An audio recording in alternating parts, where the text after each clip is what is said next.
Eh, bueno, el tema es polineuropatías, ya es un tema bien importante. Vamos a iniciar hablando sobre lo que es el sistema nervioso periférico. Ya ustedes recuerdan que hay un sistema nervioso, la división, ¿no? El sistema nervioso es el sistema nervioso central y el sistema nervioso periférico.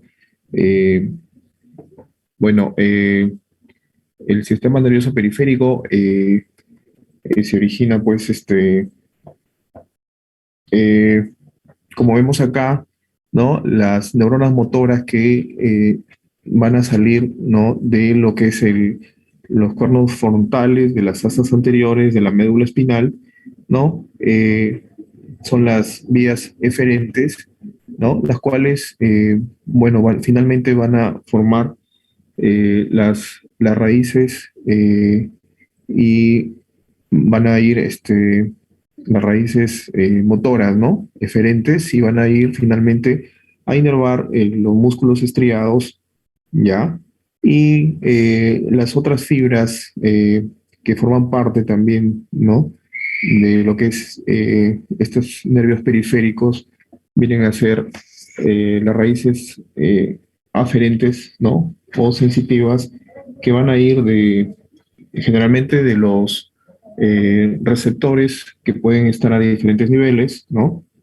Eh, Pueden ser los mecanoreceptores, quimioreceptores, y van a llevar, ¿no? La aferencia, ¿no? Y van a subir y van a llegar hasta lo que es el hasta posterior de la médula espinal, como vemos ahí. Este es un gráfico referencial, ¿no? Eh, y finalmente son vías, en este caso las vías aferentes van a, como ustedes ya conocen, ¿no? Van a llevar la información hacia, en este caso, van a hacer una estación a nivel de los núcleos del tálamo y luego van a ir a la corteza sensitiva, ¿ya? En sí, esto era como un pequeño preámbulo, ¿ya? No solamente son, pues, las raíces motoras sensitivas, también el sistema nervioso periférico también está formado por los plexos, ¿no? Donde vamos a encontrar los plexos nerviosos, vamos a encontrar las neuronas, ¿no? En este caso de relevo, ya, sobre todo como vemos acá, no sé si, a ver, vamos a ampliar un poco. Vamos a ver, vemos acá, ¿no? Un plexo dorsal de las neuronas, perdón, de las fibras sensitivas que van a llegar a la, no, al asta posterior de la médula espinal. Eh, y también podríamos hablar, ¿no? En general, cuando nosotros mencionamos nervio periférico, como les decía, son raíces motoras, ¿no? Eferentes, raíces sensitivas aferentes, hablamos de ganglios, también eh, hablamos en general, colectivamente se dice nervio periférico a las raíces raquídeas, ¿no? Y también a los nervios craneales, ¿no?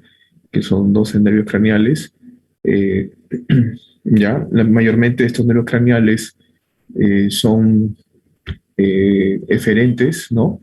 Ya, eferentes a excepción del el olfatorio, el óptico y el vestíbulo coclear, el octavo, que son nervios aferentes, ¿no? Que llevan información, ¿ya? Muchas de estas fibras también, muchas de ellas son fibras mielínicas y hay algunas que son amielínicas, ¿no? Que no contienen vaina de mielina. Eh, bueno, entonces más o menos este gráfico nos ayuda a hablarles un poco de lo que es, ¿no? Nervio periférico, las fibras nerviosas, ¿ya? Y las cuales tienen una estructura como vamos a ver acá, ¿ya? Este es un esquema de lo que es un nervio periférico, ¿ya? Vemos acá, ¿no?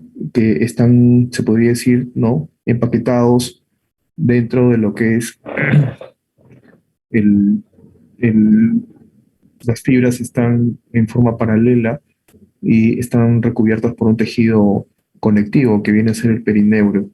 Ya, entre el perineuro y otro perineuro, ¿no? Entre dos paquetes, mejor dicho, de fibra nerviosa podemos encontrar el endoneuro, ¿ya? Endoneuro, donde podemos encontrar acá vasos, ¿no? La vasa nervorum, vasos linfáticos también. Acá también vemos tejido adiposo. Sí se ve, ¿no, chicos? Sí, doctor, sí se está Sí se está viendo. viendo. Ok, Ujú. ya, entonces, a ver, o si no, para aumentar. Eh, entonces, esto es un esquema de lo que es el nervio periférico, ¿ya? Y acá, por ejemplo, vemos a un axón, ¿no? Que está recubierto por la célula de Schwann, ¿ya? Como vamos allá a conversar más adelante. Eh, todo este nervio finalmente va a estar recubierto por el epineuro, ¿ya? El epineuro. Y esa es digamos, una diferencia que podríamos encontrar entre lo que es un sistema nervioso periférico de lo que es el sistema nervioso central, ¿no? Hay algunas características diferentes, ¿no? En este caso, ya si hablamos de lo que es la vaina de mielina, eh, esta vaina de mielina se forma porque esta célula de Schwann, ¿no? Va a ser la célula de sostén a nivel de este sistema nervioso periférico que va a formar la vaina de mielina de los axones, ¿no? ¿Ya? Y es una diferencia con el sistema nervioso central porque esa célula de sostén no va a ser la célula de Schwann, sino va a ser, ¿no? El oligodendrocito, ¿ya? Eh, una diferencia importante también es que las fibras del sistema nervioso periférico son capaces de regenerar, ¿no? Como ya lo vamos a ver. Y también, como les decía, aquí encontramos tejido conectivo o conjuntivo, ¿ya? Que van a formar lo que es el endoneuro, el epineuro y el perineuro, ¿no? Y le van a dar una resistencia mecánica a la tracción, ¿no? Y a la deformación, ¿no? A diferencia de lo que ocurre en el sistema nervioso central. Entonces, es importante conocer, ¿no? La estructura del nervio, no olviden, ¿ya? Estas capas le van a dar, ¿no? Una resistencia mecánica a la tracción y a la deformación, ¿ya? Y a través del endoneuro, ¿no?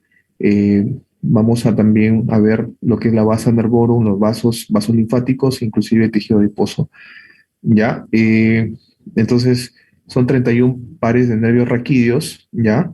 Y 12 nervios craneales.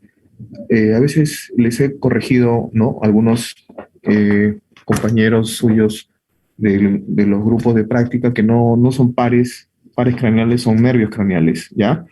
Porque se supone que son pares, entonces ya está sobreentendido. A ver, bueno, acá esta es la estructura, ¿no? De un nervio periférico. Acá ya tenemos un corte transversal, ¿no? Donde podemos ver cómo esta célula de Schwann va a envolver al axón y va a permitir la formación de la vaina de mielina, ¿ya? Eh, y también lo que podemos ver acá también son los nodos de Rambier, ¿ya? Que son unos espacios, ¿no? Que nos van a permitir, ¿ya? Ese impulso saltatorio que tienen en los nervios, ¿no? ¿Ya? Eh, Vamos a hablar sobre ya algunas alteraciones ya que podríamos encontrar a nivel del nervio periférico. Una que me parece importante y por eso lo he puesto primero es la degeneración valeriana, ¿no? Que es cuando, vamos a,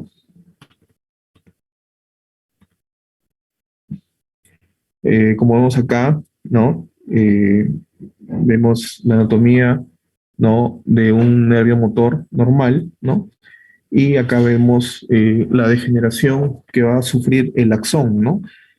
Por alguna noxa va a haber una alteración a nivel el segmento distal del axón, entonces se va a degenerar, ¿no?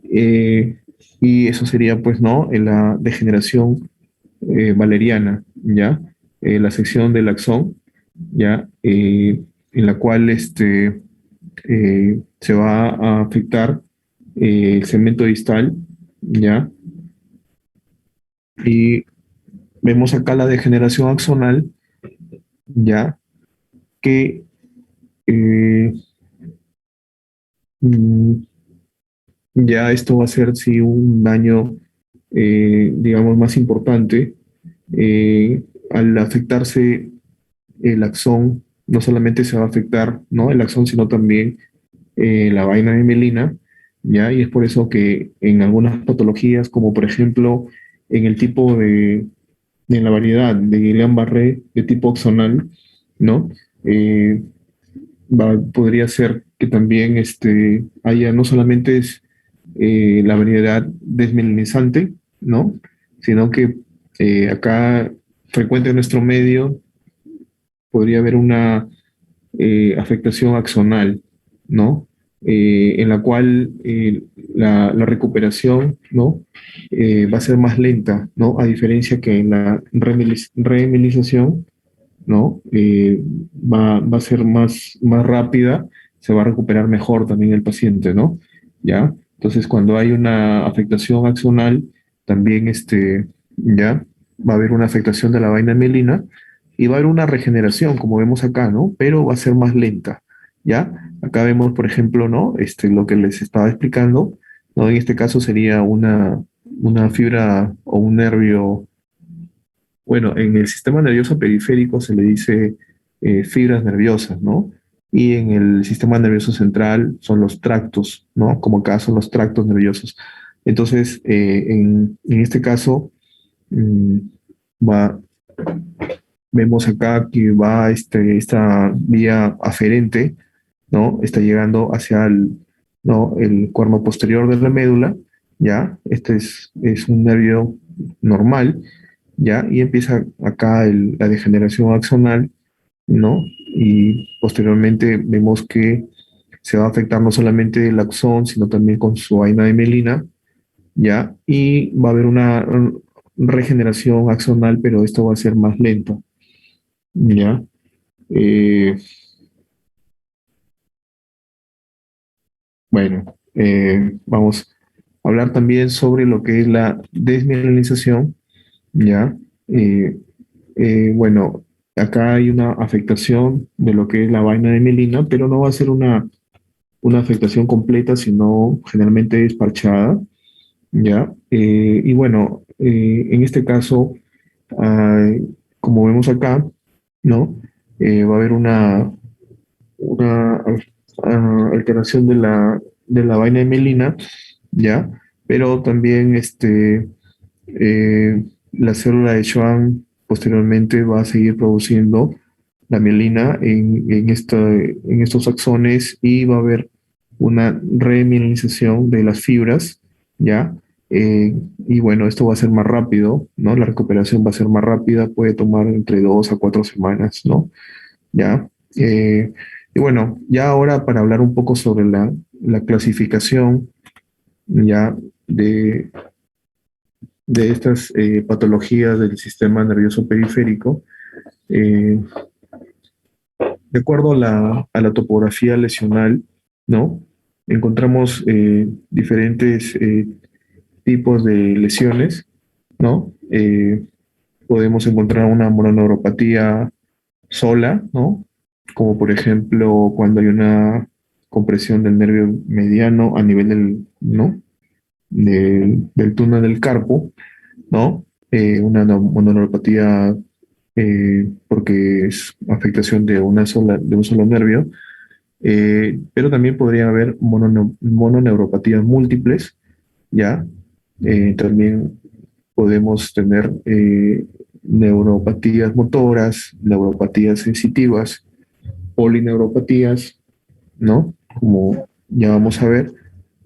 También se puede afectar los plexos, ¿no? Ustedes conocen que tenemos un plexo braquial, un plexo lombosacro, ¿ya? Y también podría haber lesiones de radiculopatía.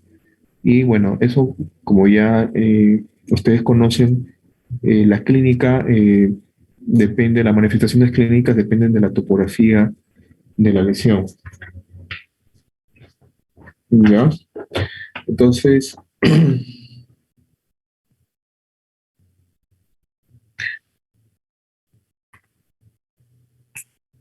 bueno, en cuanto a la anamnesis, ¿no? El enfoque que le vamos a hacer a estos pacientes con cuadros de polineuropatía, ¿ya? Tenemos que tener en cuenta cuatro aspectos importantes, ¿no? Que me van a permitir diferenciar las diversas enfermedades, ¿no? Que las pueden provocar y también orientar hacia el diagnóstico, ¿ya? Eh, tenemos que tener en cuenta, ¿no? La edad de comienzo, ¿ya? También tenemos que tener en cuenta más o menos cómo es el curso, ¿no? Del cuadro, si es un curso agudo, si es un curso subagudo, o si es un curso crónico. Un curso agudo, pues, menos de 4 semanas, subagudo mayor a 6 semanas y crónico, pues, de años o meses, ¿no? También tenemos que ver la distribución, ¿no? De la afectación. Si la distribución es distal, ¿no? Eh, o es una afectación proximal, si es simétrica o es asimétrica, ¿ya? Y también, obviamente, tenemos que ver la población de fibras comprometidas, ¿ya? Entonces, es importante tomar en cuenta esos cuatro aspectos, ¿ya? Por ejemplo, acá, eh, ¿no? Como había mencionado, la edad de comienzo, ¿no? Es importante, ¿no?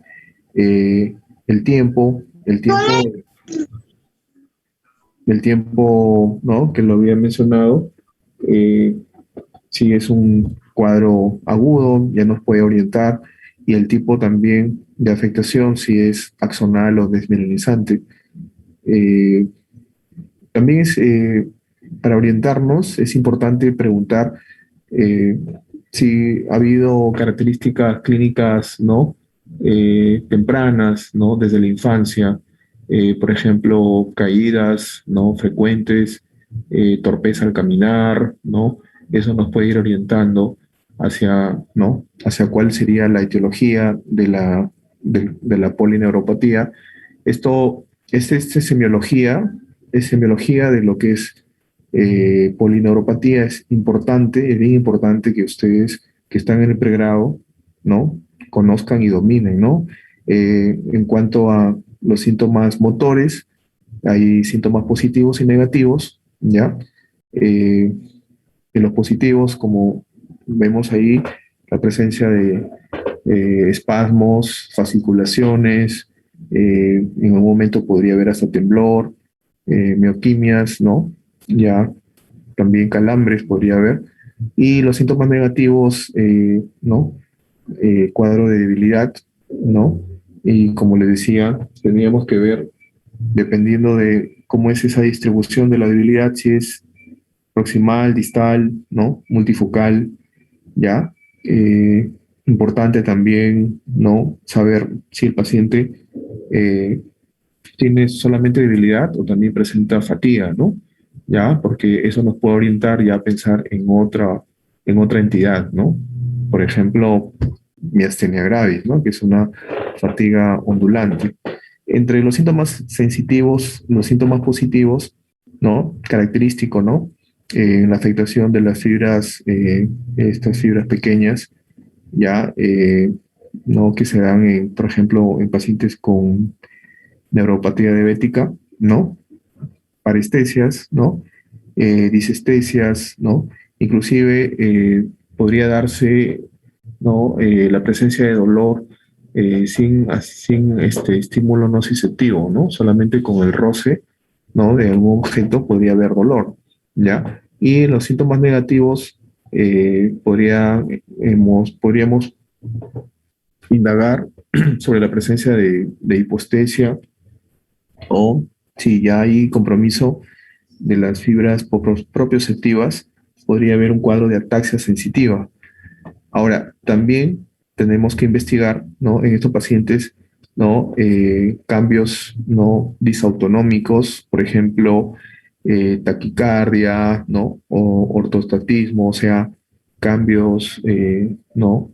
Cambios bruscos de la presión arterial, ¿ya? También la presencia de anhidrosis, ¿no? Esto podemos verlo en algunos pacientes con diabetes, ¿no? Ya de larga data, no solamente anhidrosis, sino hiperhidrosis también. Alteraciones no a nivel de los esfínteres, incontinencia urinaria, ¿no? Puede haber diarrea, constipación como parte, ¿no? De los síntomas autonómicos que puede presentar estos pacientes. ¿Ya? Entonces no olviden, es muy importante esos cuatro aspectos, ¿no? La edad de comienzo, el curso, ¿no? De más o menos cuánto tiempo lleva el cuadro, ¿ya? La distribución, ¿ya? Si la lesión es, como les había dicho, distal o proximal, simétrica o asimétrica, pero claro, este, eh, los estudios de ayuda diagnóstica como la velocidad de conducción nerviosa y la electromiografía nos ayudan mucho, ¿no? Para ver la distribución de la afectación y también qué tipo de fibras estarían afectadas, ¿no?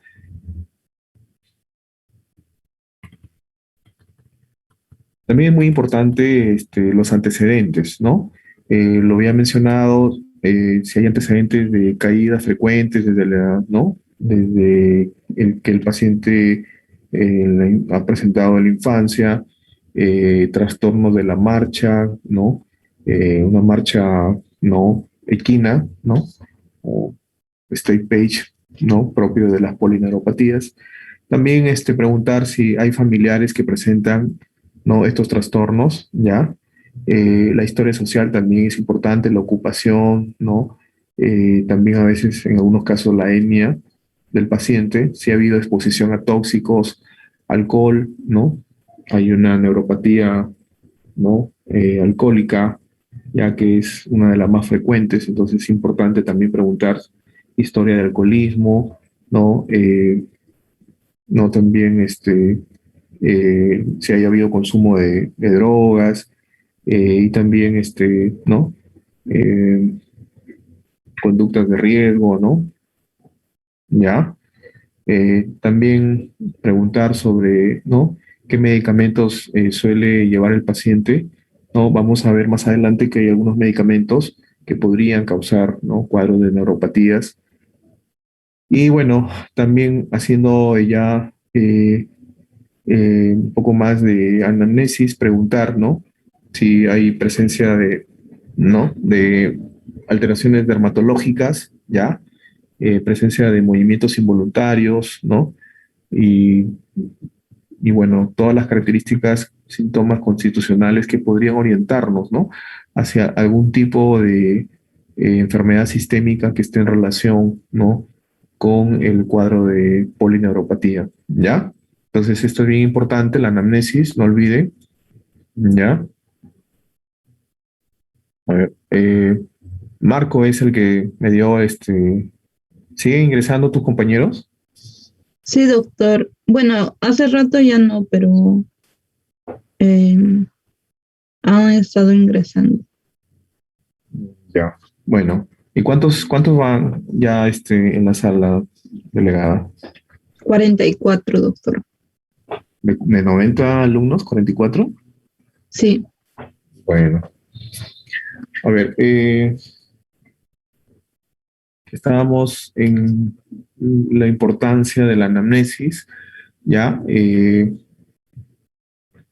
También es importante investigar qué medicamentos no suele, ¿no? tomar el paciente, ¿no? Hay pacientes que llevan tratamientos, ¿no? crónicos, ¿no? Vemos que hay algunos medicamentos que podrían causarnos cuadros de neuropatía, ¿no? De afectación del nervio periférico, ¿no? Algunos antibióticos como el metronidazol, algunos eh, anti, anti-TB, ¿no? Tratamiento antituberculoso como isoniazida, tambutol, ¿no? Ya, también vemos acá tratamiento Dapsone, podría también causar, ¿no? Otro medicamento que generalmente indicamos para infecciones de vías urinarias, sobre todo en adultos mayores, nitrofurantoína, inclusive, ¿no? Lo que usualmente utilizamos, ¿no? Fenitoína en pacientes con crisis epilépticas, ¿no? Como le decía, frecuentemente lo utilizamos porque eso es lo que más tenemos a la mano, ¿no? En los hospitales, ¿no? También los compuestos de platino, ¿ya? Los taxanes también, que son tratamientos oncológicos, también podrían causarnos problemas de neuropatía, ¿ya? Para que lo tomen en cuenta, ¿ya? Mm, en cuanto al examen físico, habría que también, ¿no? Ser, digamos, muy, ¿no? Muy detallistas, ¿no?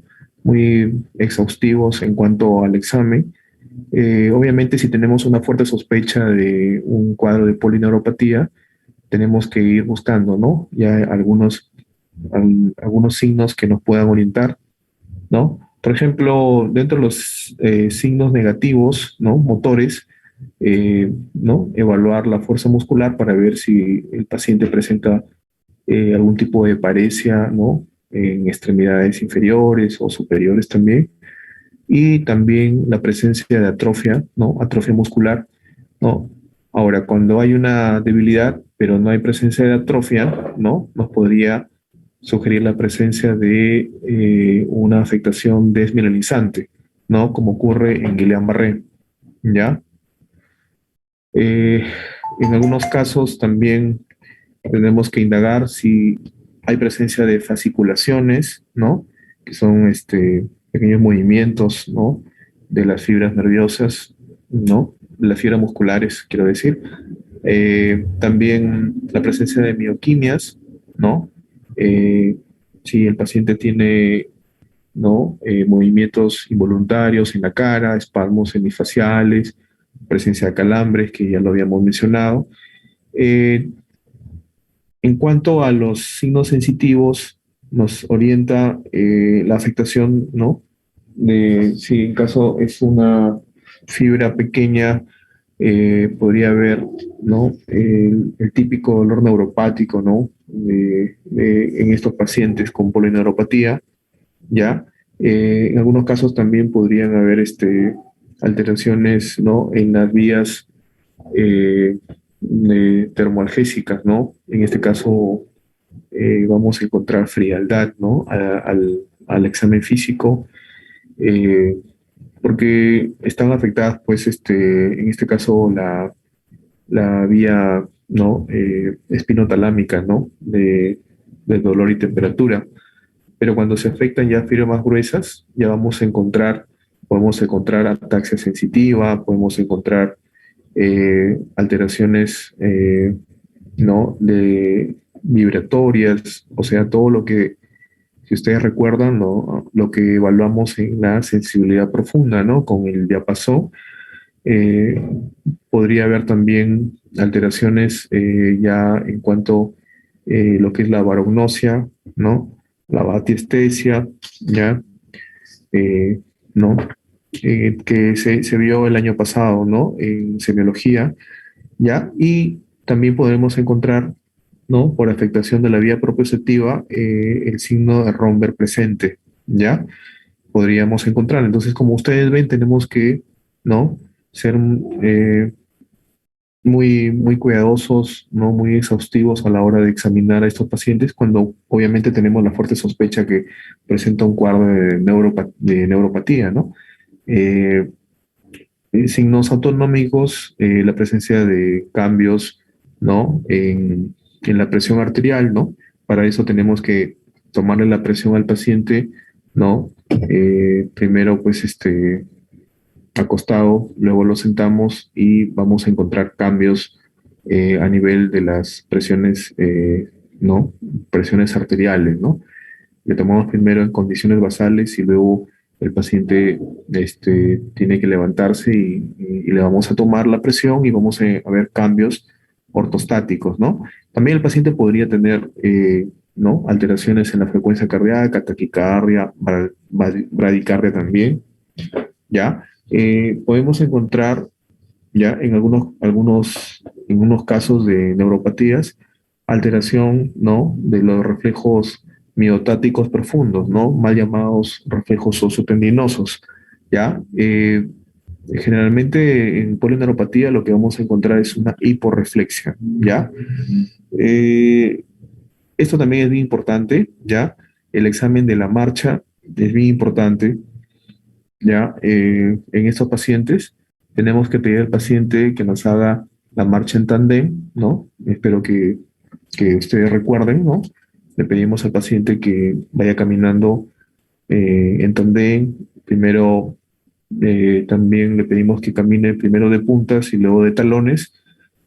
Podemos hacer que camine, ¿no? Dando saltos o en cuclillas.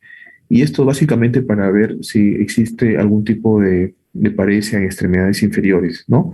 Y también para ver el tipo de marcha, ¿no? Generalmente un paciente con polineuropatía nos va a hacer una marcha, ¿no? Que se llama marcha equina o en step page. Y eso se da, ¿no? Porque los dorsiflexores del pie, ¿no? Suelen ser los que, ¿no? Tempranamente se afectan, ¿ya?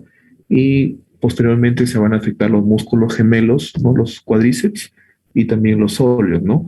De tal manera que la marcha que va a tener estos pacientes va a ser una marcha característica, ¿no? Recordarán en semiología que, ¿no? El examen de la marcha, ¿no? Es bien importante.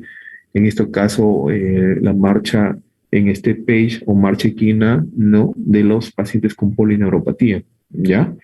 Eh, bueno, y también podríamos encontrar eh, hipertrofia de algunos nervios, ¿no? Por ejemplo, en Charcot-Marie-Tooth, ¿no? Podemos encontrar una hipertrofia del nervio auricular. Podemos encontrar también en cuadro de lepra, también podemos encontrar hipertrofia de algunos nervios, ¿ya? Y bueno, también en este cuadro de neurofibromatosis también podría darse la presencia de la hipertrofia de los nervios, ¿ya? En cuanto al examen físico general, ¿ya? Importante también ser muy minuciosos, la presencia de deformidades óseas, como vemos ahí, ¿ya? El picao, ¿no? Ya nos orienta, por ejemplo, a pensar en una neuropatía hereditaria, ¿ya? También podría haber pie plano, dedos en martillo, que ya vamos a ver, ¿no? Un poco de deformación de la columna, una cifoescoliosis, y todos estos signos, picado, dedos en martillo, ¿no? Cifoescoliosis, atrofia también ¿no? De la parte baja ya de las rodillas, nos pueden orientar, ¿no? A una neuropatía hereditaria como es Charcot-Marie-Tooth, ¿no? Y también podemos ver, ¿no? Una alteración, la mano en garra por alteración del nervio cubital, ¿ya? En cuanto a las lesiones de la piel, como podemos ver ahí, nos pueden orientar, ¿no? Algunas patologías, ¿ya? Eh, ¿No? Por ejemplo, en von Rickenhausen, ¿no? En la neurofibromatosis, característicamente estas manchas café con leche que de verdad que sí se llegan a ver, las he visto, ¿ya? Característico. Y bueno, de un paciente, por ejemplo, con un cuadro metabólico como es la diabetes, podemos encontrar, ¿no? Eh, Úlceras en la piel, ¿no? A nivel ¿no? De extremidades, cambios tróficos, ¿no? Etcétera, ¿no? ¿Ya? En cuanto al examen de las encías, podemos encontrar unas líneas no transversales en las encías que nos indican una intoxicación por plomo. En las uñas también podemos ver, ¿no? Las líneas de MES, ¿no? Por intoxicación por arsénico, talio, ¿ya? Eh, en cuanto al cabello, podría haber caída del cabello, ¿no? Por intoxicación de talio o también el cabello rizado característico de la neuropatía axonal gigante, que realmente no es tan frecuente, ¿ya? Entonces, como ven ustedes, no solamente vamos a hacer un examen neurológico minucioso, sino también tenemos que buscar, ¿no? Buscar, tiene que ser ya un examen dirigido, ¿no? un paciente que tengamos la sospecha, ¿no? Esto de las lesiones en la piel es importante, sobre todo en algunos pacientes que tienen enfermedades reumatológicas, ¿no? Que, ¿no? Nos pueden dar, como en este caso, ¿no? Lesiones purpúricas, linfoveos reticulares que nos pueden orientar a pensar, a pensar de que esa polineuropatía está en relación, ¿no? Que puede ser como parte de la alteración reumatológica o como el debut de la enfermedad, ¿ya? A ver, acá en este cuadro, para ver una aproximación, ¿no? De la etiología de lo que podría ser una polineuropatía, ¿no? Como les decía, es importante la distribución, ¿no? De la lesión, si es distal o proximal, ¿ya? La distribución es importante. En este caso, por ejemplo, vemos acá síntomas negativos, ¿ya? Si el patrón es distal y simétrico, ¿ya? Eh, y el curso es lento progresivo, ¿no? Encontramos, por ejemplo, historia familiar, como les decía, ¿no? Alteraciones a temprana edad, ¿no?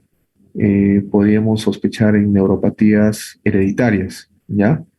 Eh, Acá hay algunos ejemplos, por ejemplo, Charcot-Marie-Tooth, el tipo 1, el tipo 2, ¿ya? Si hay predominio de síntomas sensitivos positivos, ¿no? Dentro del contexto de pacientes con historia de malnutrición, de mala absorción, ¿no? Enfermedades carenciales, alcoholismo, ¿no? Podemos sospechar, ¿no? Que la etiología podría ser tóxico-metabólica, ¿ya? Y también, ¿no? Por el acúmulo de la IgM, ¿no? Como ya vamos a ver, ¿no? Las paraproteinemias. Dentro de ellas, como les decía, la neuropatía alcohólica, ¿no? Que junto con la neuropatía diabética son de las más frecuentes. También podría haber una neuropatía, ¿no? En estos pacientes renales, ¿ya? Cuando se comienzan a acumular, ¿no? Estos desechos metabólicos, ya que tienen un peso molecular mayor al de la urea y la creatinina, también podrían, ¿no? Finalmente ir afectando el medio periférico, ¿ya? Y en algunos pacientes, ¿no? Sobre todo en los adultos mayores que tienen ya problemas de mala absorción o también tienen algunos de ellos anemia macrocítica, ¿ya? Podría haber cuadros de hipovitaminosis B12, como vemos acá, ¿ya? Pero no solamente es la B12, la cianocobalamina, sino también es la B1, ¿no? La tiamina, ¿ya? Entonces, estas son, ¿no? Por alteraciones de mala absorción. Por ejemplo, en los adultos mayores vemos alteraciones ya a nivel de, ¿no? Del hilo terminal. Entonces, vemos una hipovitaminosis B12, ¿ya? Que no solamente podría ir con, ¿no? Síntomas sensitivos positivos, ¿no? Sino también con deterioro cognitivo, ¿ya? Y también podría haber afectación de las ramas posteriores de lo que es, ¿no? De tipo de médula, ¿no? Con alteraciones para la marcha, ¿no? Entonces, nosotros, ¿no? A un paciente adulto mayor, ¿ya? Le pedimos, y que llega en estos casos, no siempre llegan con alteraciones sensitivas, ¿no? Eh, pero siempre a los adultos mayores, sobre todo y mucho más cuando no nos refiere el familiar que hay alteraciones de memoria, ¿ya? Solicitamos el dosaje de, ¿no? Vitamina B12, ácido fólico, porque, ¿no? Podría ser ahí ¿no? La etiología, ¿ya?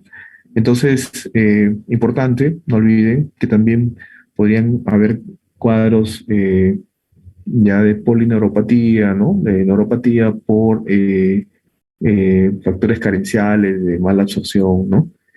En cuanto a las, eh, la clínica motora, ¿no? O sensitivo-motora, eh, si no es distal o no es simétrico o sea asimétrico, eh, podemos ver si se trata de síntomas de enfermedad sistémica, por ejemplo, los cuadros de vasculitis, ¿no?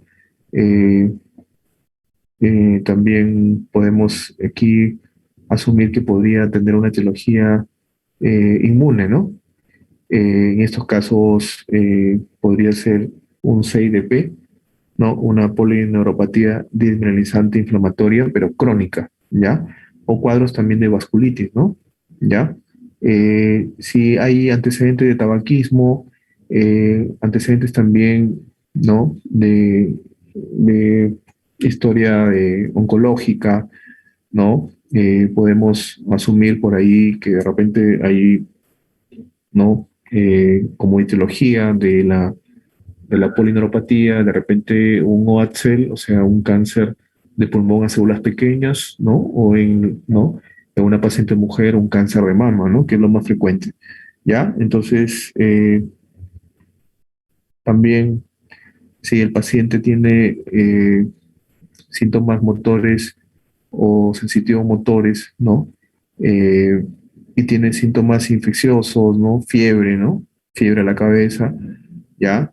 Podemos sospechar una etiología infecciosa, ¿no? Y acá tenemos algunos ejemplos, ¿no? VIH, ¿no? Que esta polineuropatía podría ser como el inicio, ¿no? El debut del cuadro, pero también podemos encontrar en infecciones por virus hepatitis C, ¿no?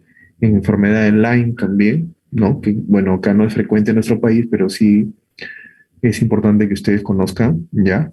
Hay también, ¿no? Cuadros de polineuropatía, de etiología infecciosa, como vamos a ver más adelante.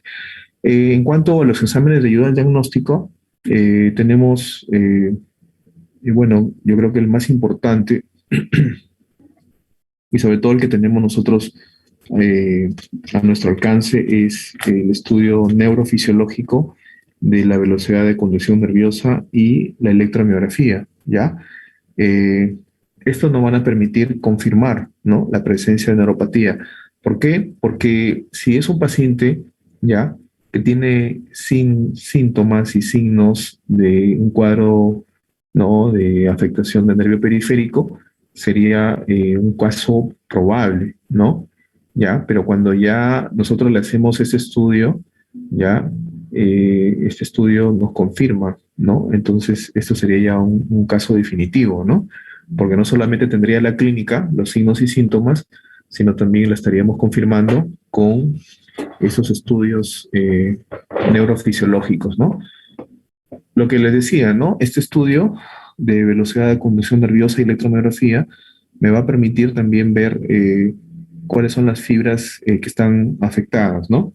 O sea, la distribución, ¿no? Si es una afectación motora sensitiva o también podría ser ambas. Y también, ¿no? Si ha habido una alteración de este nervio a nivel solamente desmelanizante, ¿ya? Que como le decía, es una afectación, digamos, menos severa que cuando es axonal, ¿no? Porque la vaina de mielina va a ser lentamente restituida por la célula de Schwann, ¿no? O también podría ser ya axonal, ya, axonal, y en algunos casos podría ser mixta, ¿ya? Entonces, eso es importante que ustedes conozcan de que estos estudios, ¿no? De ayuda diagnóstica son muy importantes, ya frente a un paciente que tenga no solamente dentro de la anamnesis, ¿no? Nos vaya mencionando síntomas motores sensitivos, ¿no? Sino al examen físico, como hemos visto, ustedes vayan pensando en pedir un estudio, ¿no? Neurofisiológico, como es velocidad de conducción nerviosa y también electromiografía, ¿ya? No olviden. Ahora, claro, si queremos ir ya a un diagnóstico definitivo, ya todos sabemos que en medicina el diagnóstico definitivo lo hacemos con la biopsia, ¿no?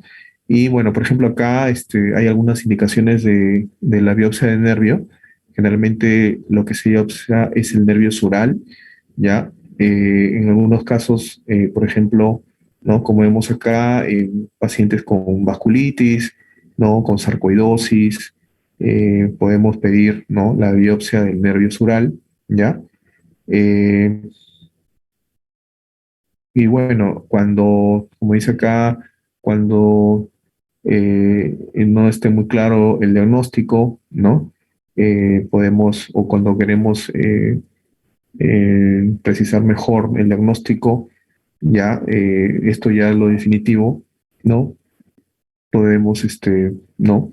Solicitar una biopsia, ¿no? Del nervio sural, por ejemplo, también en casos de eh, neuropatías hereditarias, como es Charcot-Marie-Tooth, ya, podemos pedir, como vemos acá, o también un 6DP también podemos pedir, ya, porque nos va a dar el diagnóstico definitivo, ya.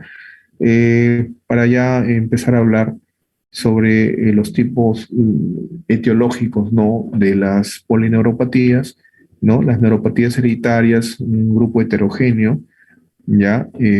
Su inicio es lentamente, ¿no? Inicio insidioso y es lentamente progresivo, ¿ya? Son más comunes de lo que se piensa, ¿no? ¿Ya? Podría ser hasta un 40% de las polineuropatías crónicas, ¿ya?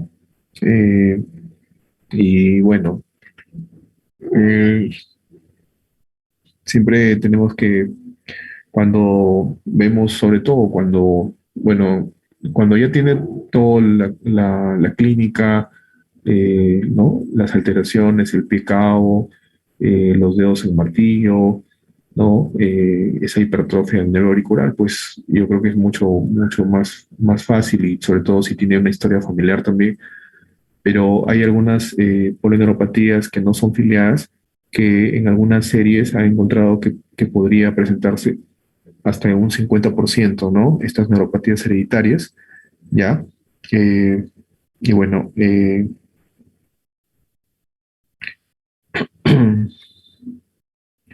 y bueno, esta es la neuropatía más hereditaria más frecuente, ¿no? Charcot-Marie-Tooth, el síndrome de atrofia muscular peroneal. Mm, Tiene una prevalencia de 10 a 41 por 100.000 habitantes y tiene, ¿no? Diferentes formas, ¿no? Y esto tiene que, esta clasificación es de acuerdo a su patrón, ¿no? De herencia, si son el Charcot-Marie-Tooth 1, es una eh, neuropatía sensitivo-motora desmielinizante, ¿no? Y en estos casos se le hace la velocidad de conducción nerviosa, como dice acá, ¿no? Generalmente en miembros superiores, ¿no? Ya que en miembros inferiores generalmente ya vamos a encontrar, ¿no? Una atrofia marcada en la cual no vamos a poder realizar la velocidad de conducción nerviosa. Lo normal es que sea más de 50, ¿no? Más de 50 y acá vamos a encontrar menos de 38, ¿no? Menos de 38. Y bueno, ese es el tipo uno.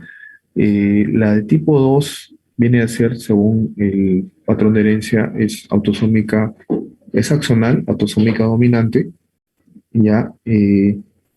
La de tipo 3, ¿no? Charcot-Marie-Tooth, tipo 3 es, o enfermedad de Jennerich-Sotas, es muy severa, ¿ya? Estos pacientes, estos niños generalmente mueren, ¿ya? A corta edad. La tipo 4 es con un patrón de herencia autosómica recesiva axonal, ¿no? Y también hay unos patrones de herencia autosómica, ¿no? Perdón, sí, autosómica dominante, ¿no? Intermedias, ¿ya? Eh, y hay una que también es ligada, ¿no? Al cromosoma X, ¿ya? Y como dice, la forma exclusivamente motora, ¿no? De Charcot-Marie-Tooth se va a denominar atrofia muscular espinal distal hereditaria, ¿ya? Eh, bueno, acá más o menos para resumir, ¿no?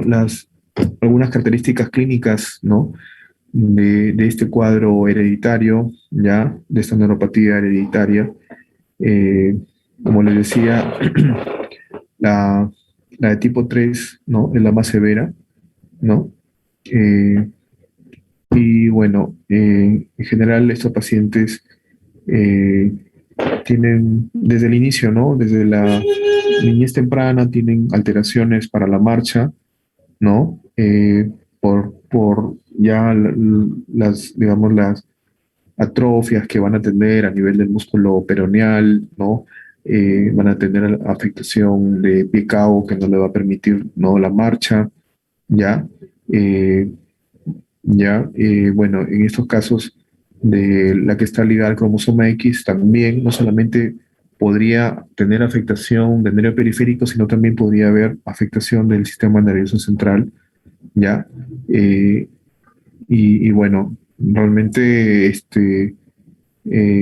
cuadros no son tan infrecuentes como se piensa, ¿no? Ya en estos casos se hace un estudio neurogenético, ¿ya? Y generalmente pues tiene un componente familiar, ¿no? Por eso es importante en la anamnesis, ¿no?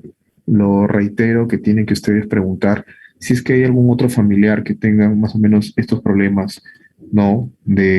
A la hiperestación, a la marcha, ¿ya?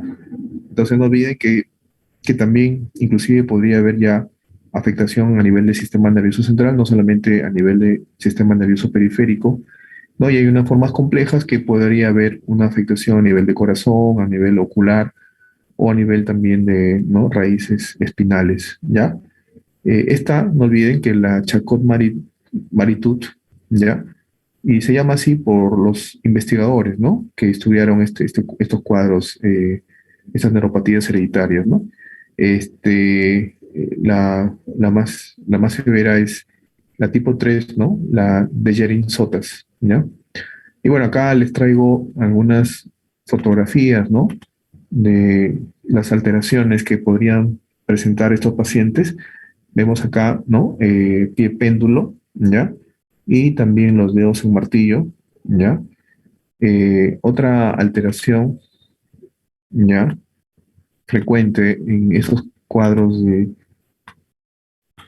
Charcot-Marie-Tooth, lo que se denominaba antes el signo de la botella de champaña invertida, y esto es por la, ¿no? Visible atrofia, ¿no?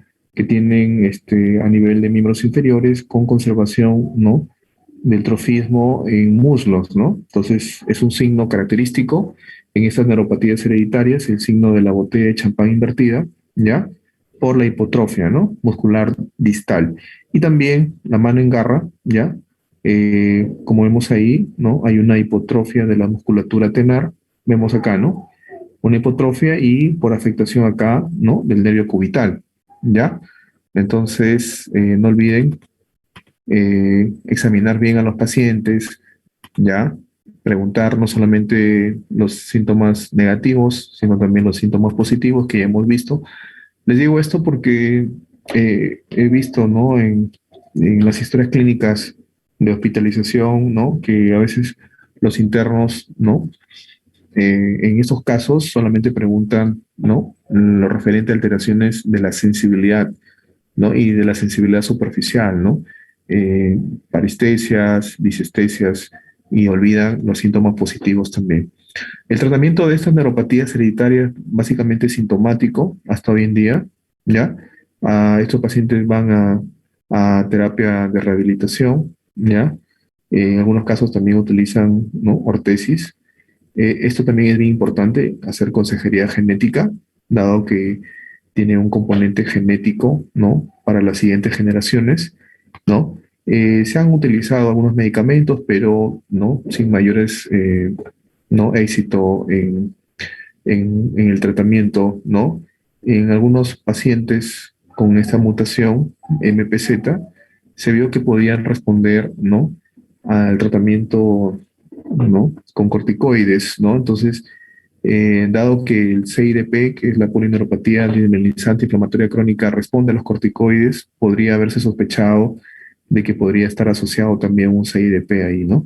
Ya, pero honestamente en estos casos lo que hacemos es la rehabilitación, que es bien importante, ¿ya? y consejería genética también es muy importante, ¿no? Estos pacientes, si el hospital tiene servicio de neurogenética, no tienen que ir para que les hagan, ¿no? Una serie de recomendaciones y, si es posible, un estudio genético. ¿Ya? Bueno, pasamos a las neuropatías inflamatorias. Me parece muy importante, ¿no? Para ustedes que conozcan, ¿no? Eh, lo que es Guillain-Barré, ¿ya? Imagino que ya en algún momento, ¿no? Han escuchado, ¿no? Han leído sobre Guillain-Barré. Tuvimos un brote, ¿no? En el año 2018 de Guillain-Barré acá, ¿no? En el norte, sobre todo acá en Piura, Lambayeque, ¿ya? Este es un cuadro que tiene, ¿no? Eh, una etiopatogenia autoinmune, ¿ya? Y como había ya mencionado, la lesión a nivel del nervio, ¿no? No solamente puede ser, ¿no? De tipo desmielinizante, ¿no? También podría ser de tipo axonal, ¿no? Entonces, ya, o mixto también, ¿no? Ya, eh, tiene acá una incidencia, ¿no? De 1 a 2, ¿no? Pacientes, ¿no? Cada 100.000 habitantes. Eh, Epidemiológicamente, estos pacientes eh, son, digamos, se presentan mayormente ya con, ¿no? Con las edades más avanzadas, ¿ya? Y generalmente hay un evento, ¿no? Infeccioso, ¿no? Precedente al cuadro, ¿ya? Como ya lo vamos a ver. Bueno, acá les he colocado, ¿no? Parte de lo que es la fisiopatología. Hay una desmineralización primaria, ¿no? La cual es mediada por la activación de los linfocitos, ¿ya? Por la presencia de algunos antígenos. En este caso, por algún antígeno propio, pues, un microorganismo, ¿no? Generalmente, ¿no? Campylobacter. Campylobacter jejuni, ¿ya? Está bastante relacionado con Guillain-Barré, ¿ya? Pero no es el único, ¿no? ¿Ya? Entonces, hay aquí un problema de mimetismo molecular, ¿no? ¿Ya? Se activa todo este sistema de linfocitos que van a ir a dañar, ¿no? La vaina de mielina del nervio, ¿no? Por el ingreso de esos antígenos, en este caso, por ejemplo, de Campylobacter, ¿no? ¿Ya? Eh, Como dicen acá, hay una respuesta, ¿no? Humoral, ¿no? De activación de linfocitos, ¿ya? Y afectación de la vaina de mielina cuando es, ¿no? Es un Guillain-Barré tipo desmielinizante por se activa, hay una reacción cruzada, ¿no? De toda esta activación linfocitaria que van a ir a dañar, ¿no? La vaina de mielina, ¿no? Ya, y por este mecanismo de mimetismo molecular, ¿ya? Es una reacción cruzada, generalmente, como les digo, dentro de lo más frecuente es ¿no? De los microorganismos es el Campylobacter, ¿no? ¿Ya? Eh, eh, Clásicamente, ¿no? Es una cuadriparesia, ¿ya? Una cuadriparesia flácida a reflexica. Esa es digamos, la definición de Guillain-Barré. No olviden, cuadriparesia flácida reflexica. Hemos visto varios pacientes en las emergencias, ¿no? Como le digo, en el brote que hubo. Más o menos la historia natural de la enfermedad es que el paciente empieza ¿no? Como ellos dicen, hormigueos, adormecimiento, que vendrían a ser, ¿no? Las parestesias, ¿no? Disestesias en, ¿no? A veces en los pies, y posteriormente empieza la debilidad, ¿no? La paresia en extremidades inferiores, y el curso es progresivo ascendente, ¿ya? Pero no siempre, ese es el patrón usual, pero en medicina, pues, no todo es absoluto, ¿no? Ya hay algunas formas atípicas de Guillain-Barré que no tienen ese patrón, ¿no? De iniciar en miembros inferiores y luego ser progresivo ascendente, ¿ya? Pero es el usual, ¿ya? Eh, y generalmente es simétrico, ¿ya? Es simétrico, es en ambos miembros inferiores y luego la debilidad, ¿no? El compromiso, ¿no? De los nervios también, ¿no? Va a comprometerse a nivel, ¿no? Más superior, ¿no? En miembros superiores y finalmente podría haber afectación de los nervios intercostales y del nervio frénico, ¿ya? Y de tal forma que el paciente nos puede hacer ya problemas a nivel, ¿no? De la respiración, ¿no? El nervio frénico, el nervio del diafragma, el paciente nos puede hacer un cuadro de insuficiencia respiratoria, ¿ya? En algunos casos también hemos visto pacientes con Guillain-Barré, con paresia, ¿no? Con biparesia facial, ¿no? Por afectación no solamente me va a afectar, ¿no? Guillain-Barré no me afecta solamente el nervio periférico, me puede afectar también algunos nervios craneales, ¿no? Como el séptimo, el facial, ¿ya? En algunos casos también hay alteraciones a nivel de la deglución, ¿no? ¿no? Debilidad de los músculos de la deglución. Y si es así, el paciente no tenemos que, ¿no? Pasar a UCI, ¿ya? Si ya está haciendo un cuadro de insuficiencia respiratoria, ya tenemos que pasarlo a unidad de cuidados intensivos para, ¿no? Colocación, ¿no? ¿No? De un tubo endotraqueal y apoyo ventilatorio, ¿no? Con el ventilador mecánico, ¿ya? Lo hemos visto, ¿ya? A ver, sí, bueno, si uno examina bien, ¿ya? El paciente, podemos darnos cuenta, sobre todo por es un cuadro agudo, ¿no? Es una cuadriparesia de inicio aguda, ¿no? En unos días, ¿no? Y no siempre, pero generalmente, como habíamos mencionado acá, hay un evento precedente, ¿no? 2 o 3 semanas antes podría el paciente relatarnos que tuvo un cuadro respiratorio, ¿no? O una gastroenteritis, ¿no? ¿Ya? Mm. También es importante que ustedes conozcan, ¿no? Cuáles son algunos diagnósticos diferenciales, ¿no? Esta es una polirradiculoneuropatía, y por eso que en algunos pacientes también podría haber dolor, ¿ya? Dolor, porque también es una polirradiculoneuropatía. Muchos de ellos nos refieren dolor en extremidades, dolor lumbar, ¿ya? Entonces, dentro de los diagnósticos diferenciales, ¿no? Vemos acá una serie de diagnósticos diferenciales, ¿ya? Ya porfiria, ¿no? Hay una neuropatía del paciente crítico, ese paciente que hizo un cuadro séptico y fue ingresado a UCI, ¿ya? Toda esa cascada inflamatoria, ¿no? De una sepsis podría afectar, ¿no? El nervio periférico, ¿ya? Y bueno, en cuanto al de un inicio agudo, ¿no? ¿Ya? Tenemos que tener en cuenta de que podría ser no necesariamente Guillain-Barré, sino podría ser uno de estos diagnósticos diferenciales, ¿ya? Enfermedad de Lyme no es frecuente acá, pero sí en Estados Unidos. Podría haber también una polirradiculoneuropatía viral, ¿ya? Podría ser también, eh, ¿no? El debut, por ejemplo, de un paciente, ¿no? Cero positivo.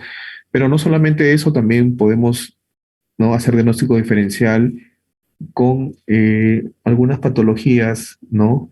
Donde la afectación es a nivel de la placa mioneural o de la unión neuromuscular, ¿ya? Como ya vamos a ver más adelante, miastenia gravis, ¿ya? Eaton Lambert o también un cuadro de botulismo, ¿no? También, ¿no? Con cuadros no miopáticos, ¿no? Lo hemos visto ya, por ejemplo, en trastornos hidroelectrolíticos, sobre todo en hipocalemia, podría haber un cuadro de paresia, ¿no? De paraparesia en algunos casos, ¿ya? Y también, ¿no? En algunos casos de afectación de médula espinal, como en algunos pacientes que hacen, ¿no? Cuadros ¿no? De desmineralización, o sea, una mielitis transversa, por ejemplo, o en cuadros de compresión medular también, ¿no? Podría confundir, ¿no? Como ha pasado, ¿no? A veces nos han llamado, ¿no? Eso ya les cuento, ¿no? Como, ¿no? Digamos, como una experiencia para que ustedes vean que que todo lo que, ¿no? Es importante, que todo lo que uno va estudiando finalmente se aplica, ¿no? En la vida diaria. A veces nos han llamado a la emergencia, ¿no? Eh, por un paciente con probable Guillain-Barré, pero en realidad fue una miastenia gravis, ¿no? Que también es muy parecido, también va con debilidad, pero esto es una, más que debilidad, es una fatiga fluctuante, ¿ya? Y una diferencia al examen físico, bueno, aprovecho en decirles, es que el Guillain-Barré, el compromiso es distal, ¿ya? La apariencia generalmente es distal, a diferencia, ¿no? Que en miastenia gravis, ¿no? Generalmente el compromiso es más proximal, ¿ya? La apariencia es más proximal que distal, y además, en algunos casos, miastenia gravis les puede llegar con una tosis palpebral. ¿Ya? Podría ser. Obviamente, en miastenia gravis los reflejos están conservados, otra gran diferencia. ¿Ya? Y también una diferencia, ¿no? Con un problema medular, ¿no? Por ejemplo, un canal estrecho, ¿no? Un compromiso medular, o podría ser un tumor, ¿no? A nivel, eh, podría ser, ¿no? Dorso lumbar o lumbosacro, ¿no? Que me esté dando, sí, dorso lumbar sería que me esté dando un cuadro de cuadriparesia. Eh, la diferencia es que el paciente con un problema medular generalmente hay compromiso, ¿no? De retención urinaria, ¿no? Podemos inclusive encontrar en algunos casos nivel sensitivo, ¿ya? Y inclusive la presencia del signo de Babinski, ¿no? Cosa que no va a tener Guillain-Barré, ¿ya? Eh, se hace, ¿no? El diagnóstico, ¿no? Con los criterios de Brighton, ¿ya? Sobre todo se toma en cuenta esos criterios cuando sospechamos de un Guillain-Barré post vacuna, ¿no? ¿Ya? También podrían darse cuadros de Guillain-Barré post vacunación, post anestesia también. Y como vemos ahí, los criterios diagnósticos, ¿no? Una debilidad flácida simétrica, ¿ya? Es una cuadriparesia flácida, ¿ya? Eh, También hay, ¿no? Una hiporreflexia, ¿ya? Una hiporreflexia o arreflexia en algunos casos, ¿ya? No olviden eso, ¿ya?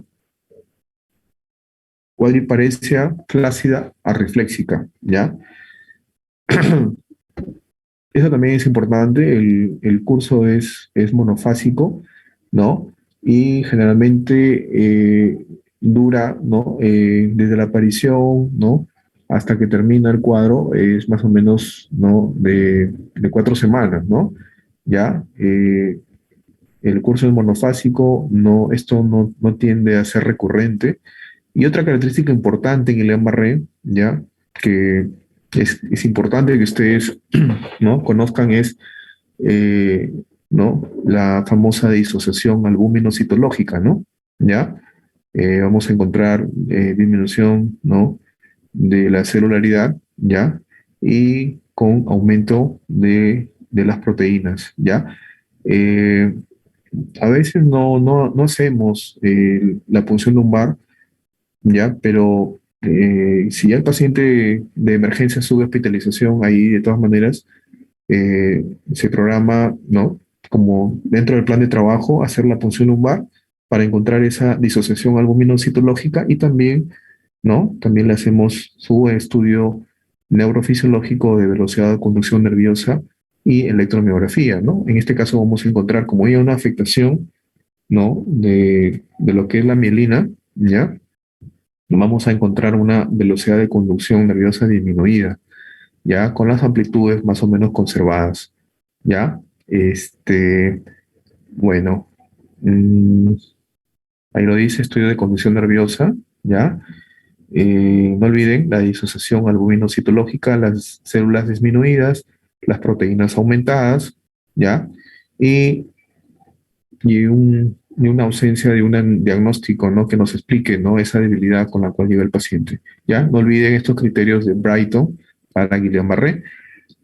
También les he colocado acá algunos criterios de exclusión que creo que ya los había mencionado, ¿no? Eh, si hay una alteración respiratoria, ¿no? ¿No? Con leve afectación de extremidades. Ya, esto, ¿no? digamos, me aleja la posibilidad que sea Guillain-Barré, porque, como les digo, acá lo que sí vemos, ¿no? Para que no olviden, ¿no? Guillain-Barré es, ¿no? La paresia, ¿no? La paresia que no necesariamente va a ser cuadriparesia, o al menos no tan evidente, mayormente es compromiso de la fuerza muscular de miembros inferiores, porque ese es el patrón usual, ¿ya? Entonces, más que alteración respiratoria, hay un cuadro de paraparesia o cuadriparesia. Ya, otra cosa que también nos aleja la posibilidad que sea un Guillain-Barré es que haya, ¿no? Compromiso, ¿no? De esfínteres, ¿no? Que eso nos orienta a pensar más bien un cuadro de una mielopatía, ¿ya? También se aleja la posibilidad que sea Guillain-Barré si hay fiebre desde el inicio, ¿ya? Lo otro que les había mencionado, que encontremos nivel sensitivo, ¿ya? Por eso, cuando le llega un paciente, ¿no? En, en alguna oportunidad le llega el paciente, tienen que examinarlo bien, ¿ya? No solamente van a examinar la función motora, si hay déficit motor, sino también tienen que evaluar nivel sensitivo, ¿ya? No olviden, porque si hubiera nivel sensitivo, eso ya no es Guillain-Barré, ya eso probablemente sea un cuadro de mielopatía, ¿no? Lo otro también, que tenga una lenta progresión, ¿ya? Esto generalmente es una progresión, un curso, digamos, progresivo ascendente, ¿no? Que va avanzando en el transcurso de las horas y que tenemos que al paciente estar monitorizando o monitoreando, ¿ya? Eh, Sobre todo su frecuencia respiratoria, ¿no? Su presión arterial, su frecuencia cardíaca, porque ¿no? Estos pacientes también nos hacen alteraciones disautonómicas, ¿ya? Bueno, entre otras características que nos alejan la posibilidad. Y también, si le hacemos una punción lumbar, ¿no? Que encontremos pleocitosis, ¿no? Como dice acá, ¿ya? Acá les he colocado, ¿no? Las variantes, ¿no? Más frecuentes, ¿ya? La más frecuente, ¿no? En los países anglosajones es la variante, ¿no? Desmineralizante, ¿no? ¿Ya? Pero, por ejemplo, en nuestro país hemos encontrado, según estudios de electromiografía, hemos encontrado también, ¿no? Bastante incidencia de casos de afectación neuropatía axonal, ¿no? ¿Ya? No solamente desmineralizante. Ahora, también acá menciono el síndrome de Miller-Fisher, ¿no? Que es una variante ya de estas polineuropatías, ¿no? Eh, este es una triada, ¿ya? Que a veces es pregunta de examen, ¿no? Miller-Fisher es una oftalmoplegia, ¿no? Con su alteración de reflejos miotáticos profundos, o sea, arreflexia, y también podremos encontrar ataxia, ¿ya? Es una triada Miller-Fisher, ¿ya? Y característicamente vamos a encontrar un antígeno, ¿ya? Contra el gangliósido GQ1B, ¿ya? En Miller-Fisher, ¿ya? Bueno, a ver, en esta lámina, ¿no? Se grafican mejor todavía las variantes, ¿no? Esto generalmente es lo más frecuente, ¿no? La polineuropatía desmineralizante inflamatoria aguda, ¿no? En realidad es una polirradiculoneuropatía, ¿ya? Y es por eso también del dolor que tienen muchos pacientes, ¿no? Eh, la forma, la variante, ¿no? Axonal también, la forma axonal sensitivo-motora, ¿no? Conocida como ANSAM, son siglas, ¿no? ¿Ya? Pero como ven acá, la más frecuente es la desmineralizante, ¿no? A nivel mundial, digamos, ¿no? Pero acá es también la que había mencionado, ¿no? La variante Miller-Fisher, ¿ya? También tenemos una forma poco usual, ¿no? Atípica, que es la variante céfalo-faringobraquial, que la debilidad empieza en músculos faciales, ya que puede comprometer los músculos de la deglución y también podría haber una monoparesia, ¿no? Por eso esta es una variante que no sigue ese patrón, ¿no?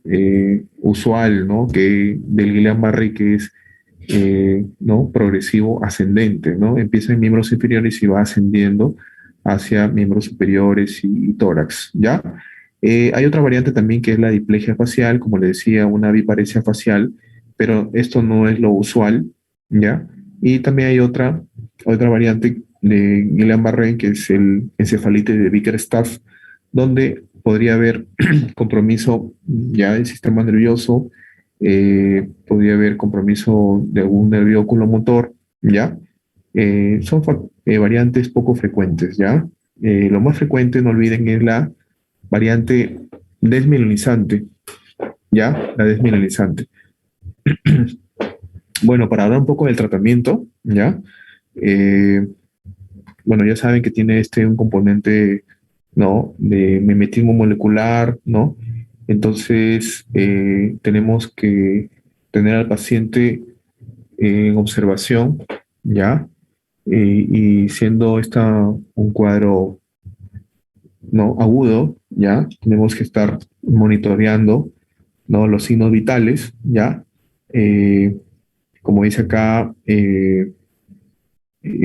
si el paciente eh, tiene ya un diagnóstico confirmado, ¿no? Lo tenemos ahí en observación, o sea, un diagnóstico clínico confirmado, ¿no? Por anamnesis y examen físico. Tenemos que evaluar, ¿no? La función vulvar en cuanto a la frecuencia respiratoria, ¿no? La capacidad pulmonar, ¿no? También, eh, y tenemos que ir viendo, ¿no? Por ejemplo, si el paciente no tiene, ¿no? Dificultades ¿no? Para trasladarse, para caminar, deambular, ¿no? No progresa esa cuadriparesia, pues, ¿no? Tenemos ahí al paciente en observación, un tratamiento conservador, ¿no? En algunos casos, estos pacientes los mantenemos en observación, ¿no? Con hidratación. Muchos de ellos están eh, con mucha ansiedad, ¿no? Podemos dar un tratamiento sintomático o también analgésico en algún caso, pero si ya el paciente tiene un compromiso de la función ventilatoria, ¿no? Este paciente probablemente, ¿no? Estemos pensando en, ¿no? Trasladarlo a cuidados intensivos, ¿no? ¿Ya? Eh, Ahora, si es un paciente, ¿ya? Que está, digamos, en un estadio, ¿no? Que no está en insuficiencia respiratoria, que no está desaturando, que no tiene, usa músculos respiratorios accesorios, y sobre todo que está en un estadio inicial, ¿no? Como dice acá, los síntomas están dentro de menos del mes de iniciado el cuadro. Podríamos pensar en iniciar un tratamiento con inmunoglobulina, ya, inmunoglobulina humana que viene al 5%, ya, la dosis es de 0,0 gramos por kilo, ya. El tratamiento es durante 5 días, ya, esa es una alternativa. Y lo otro también que también lo hacemos en el hospital es la plasmaféresis, ¿no? La plasmaféresis, que es ¿no? Es un recambio, ¿no? De todos estos anticuerpos que se han generado, ¿no? Por este mecanismo de mimetismo molecular, y el paciente, ¿no? Gradualmente debería ir mejorando, ¿ya? Eh, entonces, ya saben, podemos emplear inmunoglobulina humana no venosa o en algunos casos plasmaféresis. Pero no solamente es un tratamiento médico, sino también hay que prevenir, ¿no? Las complicaciones, ya hay que estar, ¿no? Monitoreando al paciente, ya viendo si este cuadro de cuadriparesia va avanzando y me va ¿no? comprometiendo, como le decía, ¿no? La función mecánica de la respiración, ¿no? Por debilidad de los músculos respiratorios, ¿ya? También es importante, ¿ya? Evaluar si el paciente nos presenta síntomas disautonómicos, ¿no? Hemos visto, ¿no? Pacientes fallecer por alteraciones disautonómicas, ¿no? A veces El paciente de lo que está estable la presión comienza a subir la presión, se le da la antihipertensivo y luego otra vez la presión, ¿no? Baja rápidamente y en esos transcursos el paciente podría hacernos ¿no? Una complicación cardíaca, un paro cardíaco, ¿no? ¿Ya? Entonces se tiene que monitorizar, eh, ¿no? No solamente la parte respiratoria, ¿no? De cómo está la función pulmonar respiratoria, ¿ya? Eh, sino también los signos vitales, ¿ya? Y como dice acá, en algunos casos también el paciente puede estar con mucho dolor, ¿no? Podemos iniciar un tratamiento analgésico, ¿ya? Como son pacientes que van a estar por su déficit motor, van a estar, ¿no? Varios días, ¿no? En reposo, ¿no? Podría haber algunas complicaciones en relación a eso, ¿ya? Por ejemplo, trombosis venosa, ¿ya? Podrían haberse también, en algunos casos se pueden dar cuadros de neumonía, ¿no? El paciente que está muchos días postrado, ¿ya? Y también podría haber, ¿no? Esas úlceras de decúbito llamadas, ¿no? Escaras, ¿no? Entonces, para eso hay que estar, ¿no? Previniendo, pues, indicando, ¿no? La movilización cada 3 horas, cada 4 horas para evitar. Y lo otro también, como dice acá, hay que considerar la posibilidad que se le haga fisioterapia respiratoria, ¿ya? Posteriormente también, ¿no? Ya cuando se estabiliza el paciente, ¿no? No recuperan tan rápido, a veces toman más de un mes la recuperación, ¿no? Entonces, estos pacientes son ideales para que hagan, ¿no? Terapia de rehabilitación, ¿ya? Y también el soporte psicológico, como dice acá, ¿ya? Es importante. Eh, Me he extendido un poco en esta polirradiculoneuropatía, ¿ya? Porque es frecuente, ustedes la van a ver. Eh, CIDP, polineuropatía desmielinizante inflamatoria crónica, no es tan frecuente, ¿ya? Tiene algunas similitudes con el Guillain-Barré, ¿no? Clínicamente son muy similares, ¿ya? También si nosotros a estos pacientes con CIDP, son las siglas en inglés, ¿no? Polineuropatía desmielinizante inflamatoria crónica. Si nosotros le hacemos una punción lumbar, también vamos a encontrar, ¿no? Esa celularidad disminuida con aumento, ¿no? De las proteínas, ¿ya? Disociación albumino-citológica. Este, También, ¿no? Podría haber un cuadro desmielinizante, ¿no? Inflamatorio, y más o menos la patogenia es la misma, ¿no? Autoinmune, pero tiene alguna diferencia, ¿no? Por algo dice acá crónico, ¿no? Esto tiene una evolución de más de 8 semanas, ¿ya? Y algo importante, ¿ya? Es que a diferencia de Guillain-Barré, este cuadro de CIDP sí responde a los corticoides, ¿ya? Eh, Tiene un patrón, un curso remitente, recurrente remitente, podría tener, ¿no? O sea, una evolución más prolongada, ¿ya? También podría en algunos casos tener mayor compromiso sensitivo, ¿ya? Y como les digo, responden bien a la corticoterapia, ¿ya? Eh, Casi no, en estos casos de CIDP, por ejemplo, no es frecuente encontrar compromiso de nervios craneales, ¿no? Que sí, en algunos casos también, no en todos, podemos encontrar en pacientes con Guillain-Barré, sobre todo compromiso del nervio facial, ¿ya? Eh, Tampoco no son frecuentes en CIDP el compromiso de manifestaciones disautonómicas como Guillain-Barré, ¿ya? Eh, a veces, en algunos casos, podría también estar relacionado, ¿no? A un cuadro infeccioso, pero en este caso por VIH, también en algunos cuadros autoinmunes como lupus, ¿no? Y también, ¿no? Con mayor frecuencia todavía a cuadros de gamapatías monoclonales, ¿ya? Como vamos a hablar más adelante. Este CIDP tiene algunas variantes, ¿ya? Vemos ahí eh, la más frecuente, ¿ya? Es la sensitiva y motora, ¿ya? Eh, que tiene un comienzo no crónico, ¿ya? Y su distribución, ¿ya? Viene a ser simétrica y puede ser proximal y distal, ¿ya? Hay un patrón, ¿no? Una variante sensitiva, ¿ya? Que generalmente pues predomina alteraciones sensitivas, ¿no? Eh, ¿Ya? Pero en sí no es necesario que se memoricen todas estas variantes, ¿no? Importante que recuerden que, ¿no? La más frecuente es la sensitiva y motora, ¿ya? Con una distribución simétrica proximal y distal.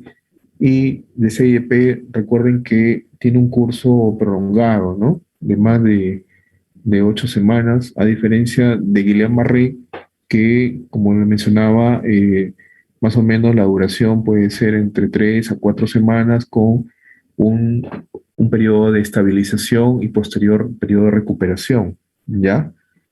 Hay algunos criterios, ¿no? Importantes para CIDP, ¿ya? No es tan frecuente esta neuropatía, esta polineuropatía, pero es importante que ustedes la conozcan. Los criterios clínicos, ¿no? Mandatorios, ¿no? La, la apariencia ya progresiva, mayor a 8 semanas, como ya había mencionado, ¿ya? Esta es una parecia proximal, igual que Guillain-Barré, ¿ya? Y a veces también podría ser distal, ¿no? En miembros superiores e inferiores, ¿ya? Y al igual que Guillain-Barré, vamos a encontrar, ¿no? Disminución o ausencia, ¿no? De los reflejos miotáticos profundos, ¿ya? Si nosotros vamos con nuestro martillo de reflejos y percutimos, ¿no? Buscamos el reflejo rotuliano, ¿no? O el reflejo aquileo, que es el primero que se pierde, no vamos a encontrar probablemente, ¿ya? Y nos damos cuenta que es un CIDP por el tiempo, ¿no? Porque es una debilidad que ya tiene, ¿no? Más de 2 meses, ¿no? Esto es algo crónico, ¿ya? Hay algunos criterios de laboratorio, ¿ya? Nuevamente, los estudios neurofisiológicos son muy importantes, ¿no? En estos cuadros de polineuropatía, ¿ya? Eh, que nos van a dar, ¿no? Características de desmielinización, ¿ya? Como les había mencionado, tanto Guillain-Barré como CIDP van a tener una velocidad de conducción nerviosa, ¿no? Disminuida, ¿ya? Al igual que Guillain-Barré, también va a haber esa disociación, ¿ya? Eh, la biopsia, ¿no? Si se hace una biopsia, si es que realmente es necesaria del nervio sural, vamos a encontrar características, ¿no? A nivel de ese nervio sural vamos a encontrar características de desmineralización y en algunos casos que también ya, ¿no? A través de las células de Schwann ya se han ido remineralizando esas fibras, ¿no? ¿Ya? Y también obviamente va a haber, ¿no? Inflamación perivascular, ¿ya? Ahora también, al igual que el Guillain-Barré, también podría tener algunos criterios de exclusión, ¿ya? Cuando encontramos la evidencia de alguna otra enfermedad sistémica que podría estar explicando, ¿no? Esa cuadriparesia. Si encontramos, como ya habíamos conversado, una historia familiar, ¿no? ¿No? De algún, digamos, de algún familiar que tenga también, ¿no? Alteraciones, ¿no?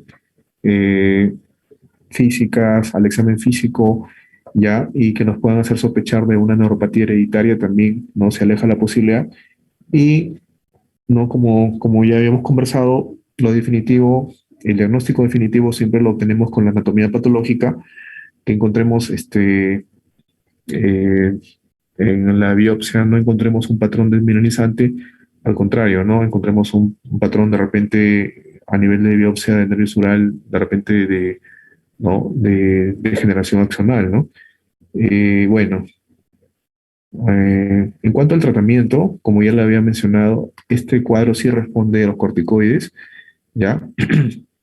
Si ya tenemos el diagnóstico confirmado, ¿ya? Podemos iniciar prednisona a una dosis de 60 a 80 miligramos al día, ¿ya? Durante 4 a 6 semanas, ¿ya? Y en algunos casos también podríamos emplear la inmunoglobulina humana, ya, esta es la dosis 0.4 gramos por kilo y siempre se da 5 días, ya. Generalmente son 5 o 6 ampollas al día que se les aplica. Eh, ya, y, y bueno, eh, también hay algunos inmunosupresores, ¿no? Que también se han reportado que podrían tener algún beneficio, ¿no? En este cuadro de polineuropatía crónica. Vemos acá la lista de algunos, básicamente acetoprina, también se puede utilizar micofenolato, ¿no? Y los interferones también, ¿no? Dado que estamos asumiendo, ¿no? Que el mecanismo, la patogenia es autoinmune, ¿ya? Entonces, no olviden, este sí responde a los corticoides. Obviamente también estos pacientes pasan, ¿no? Dentro del tratamiento a hacer terapia de rehabilitación. Bueno, ahora para pasar a hablar sobre las neuropatías asociadas con proteínas monoclonales, ¿ya? Bueno, en sí, ya, la gamma-apatía monoclonal, perdón, ¿no? Que tiene más significancia es por el acúmulo de la IgM, ¿ya? Esta es la más frecuente. Y estas enfermedades, ¿no? Con acúmulo de inmunoglobulina M, ¿ya? Estas gamapatías monoclonales me podrían, ¿no? Causar daño a nivel del nervio periférico, ¿ya? Hay algunos cuadros, ¿no? Como vemos acá, también que también dentro de sus características, ¿no? Van con polineuropatía, ¿no? Como el mieloma múltiple, ¿ya? La macroglobulinemia de Waldenström. Hay un síndrome, ¿no? El síndrome Poens, ¿no? ¿Ya? El síndrome Poens, ¿no? Que tiene las siglas, ¿no? De lo que es polineuropatía, organomegalia, ¿no? Endocrinopatía, ¿no? M, ¿no? Del acúmulo de la inmunoglobulina M y cambios a nivel de la piel. Lo hemos visto un paciente con diagnóstico de Poens, ¿no? No es frecuente, pero sí, parte del cuadro es, como vemos acá, la polineuropatía, ¿ya? Eh, bueno, eso también era importante que sepan de que estas enfermedades, ¿no? Ya, por el acúmulo ¿no? de estas gamapatías, ¿no? Monoclonales, ¿no? También podrían afectar nervio periférico. Neuropatías asociadas a trastornos sistémicos de las más importantes, ¿no? Y las más frecuentes, neuropatía diabética, ¿ya? Eh, Esta es una de las complicaciones, ¿no? De los pacientes diabéticos, ¿no? Sobre todo ya complicaciones tardías, ¿no? Después de varios años del diagnóstico, podríamos encontrar afectación, ¿no? Del nervio periférico en estos pacientes, ¿ya? Eh, es una neuropatía, ¿no?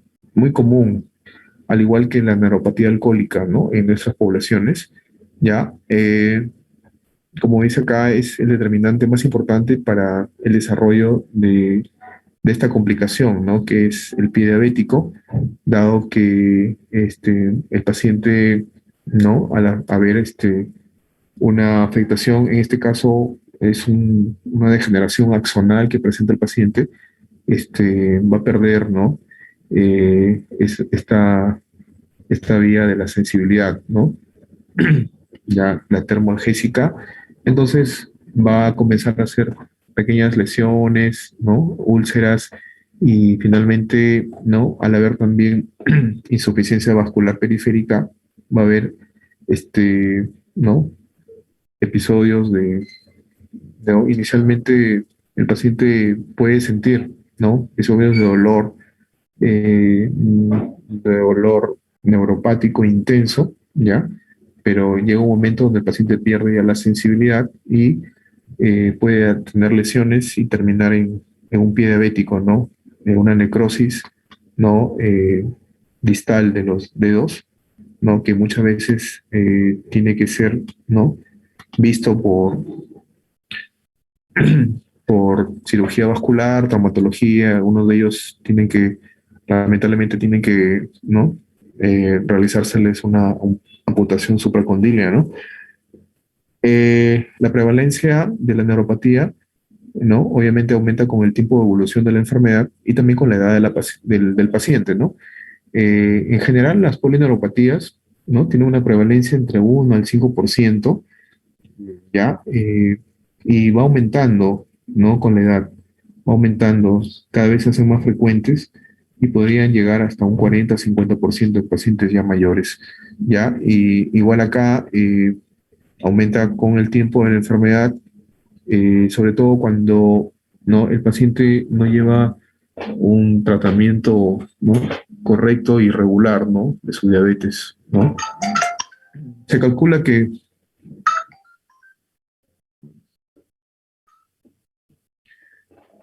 hasta 50% de las personas con diabetes, ¿no? En algún momento podrían presentar, ¿no? Un cuadro de neuropatía diabética, ¿ya? Bueno, en esta lámina para explicar, ¿no? Cuáles son las neuropatías que podrían estar asociadas con este cuadro metabólico, ¿ya? La polineuropatía distal simétrica, que es la más frecuente, ¿no? Pero también podría haber una neuropatía de fibras pequeñas, ¿ya? Hay también neuropatía autonómica, ¿no? Al igual que Guillain-Barré. También inclusive podría haber un cuadro de polirradiculopatía, ¿ya? Eh, También podría haber en algunos casos, ¿no? Afectación ya de mononeuropatías, ¿no? Un solo nervio afectado. Y también, como hemos visto, ¿no? Neuropatías craneales, ¿no? O sea, del nervio craneal. Generalmente los oculomotores, hemos visto, ¿no? Pacientes con un tercero completo, o sea, quiero decir, un compromiso del motor ocular común, que inclusive al paciente se le pudo haber planteado la posibilidad de un aneurisma de la comunicante posterior como una posibilidad, ¿no? Diagnóstica, donde se le realizó toda una serie de estudios, angiotomografía, angioresonancia, pero finalmente todo era de etiología metabólica, ¿no? ¿Ya? Hay una afectación en este caso, del motor ocular común, que con el paso del tiempo resuelve, ¿no? Felizmente, ¿ya? Hemos visto estos casos. Entonces, como ven, diabetes mellitus puede darnos diferentes formas, ¿no? No solamente es la distal simétrica, sino vemos que podría haber varias formas de afectación, ¿ya? Inclusive, ¿no? Hay una forma que se puede dar por la aplicación de la insulina, ¿ya? Esto es al inicio, ¿no? Como una reacción de rebote, ¿ya? Bueno, en esta lámina para mostrarles, ¿no? Más o menos los patrones de afectación de la diabetes mellitus, ¿no? Como vemos acá en el lado izquierdo, vemos el patrón, ¿no? Eh, el patrón distal simétrico, ¿ya? Que es el más frecuente, ¿ya? En el lado, en este lado B, ¿no? Vamos a ver un caso de una mononeuropatía, ¿no? Vemos acá la afectación probablemente del nervio femorocutáneo, ¿ya? Acá en la parte C vamos a encontrar, a ver, no, perdón, en la parte B vamos a encontrar la presencia de una radiculoplexopatía, sí, una radiculoplexopatía o una radiculopatía, que sería una forma de afectación de la diabetes, ¿no? En este lado C de una mononeuropatía, ¿ya? Ahí me confundí. Y en este lado D, ¿no? Vemos la afectación autonómica, ¿ya? A diferentes niveles, como vemos, ¿no? A nivel de corazón, puede haber una gastroparesia también, a nivel de estómago, ¿no? Eh, ¿No? De lo que es vejiga, una vejiga neurogénica, ¿no? Y todo, pues, por afectación, ¿no? De la diabetes, ¿no? ¿Ya? Es importante también, ¿no? Hablar un poco sobre la fisiopatología, ¿ya? La hiperglicemia crónica, ¿no? Me va a inducir alteraciones metabólicas, ¿no? A nivel de la vía del poliol, ¿no? Se van a formar, ¿no? Productos de la glicación, pero no solamente es eso, ¿no? De la vía del poliol sorbitol, sino también el estrés mitocondrial, el estrés oxidativo, ¿no? La inflamación, etcétera, van a afectarme, ¿no? La estructura y la función de los, en este caso, ¿no? Del componente del tejido conjuntivo del nervio que habíamos explicado, ¿no? No solamente, ¿no? Del perineurio, sino también del endoneureo, ¿ya? Entonces, todo esto se da por una hiperglicemia crónica mantenida, ¿ya?